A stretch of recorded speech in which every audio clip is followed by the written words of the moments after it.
Con Galera, José Manuel Serjas, el Gonzalo Escalamés y Rosario Pérez. Luis Ramos Moaña, medalla de bronce.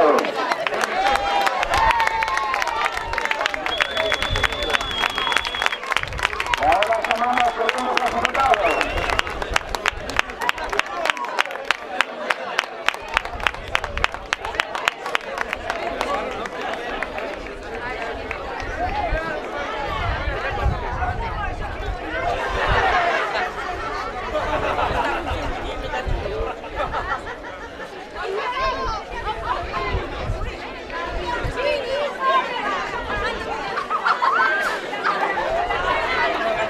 Aquí está la tripulación, la Sociedad Deportiva Samer Caramel, que van a recibir a sus medallas numéricas de plata, como su campeón valero del mundo, que fue una categoría absoluta masculina.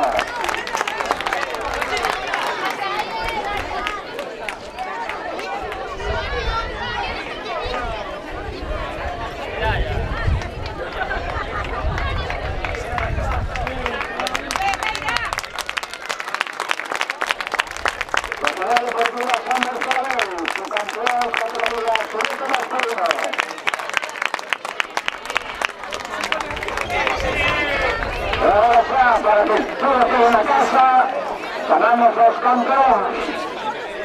La categoría absoluta masculino, Sociedad Deportiva Irán.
Es posible que puedan enviar también la bandera de campeón de España el próximo domingo.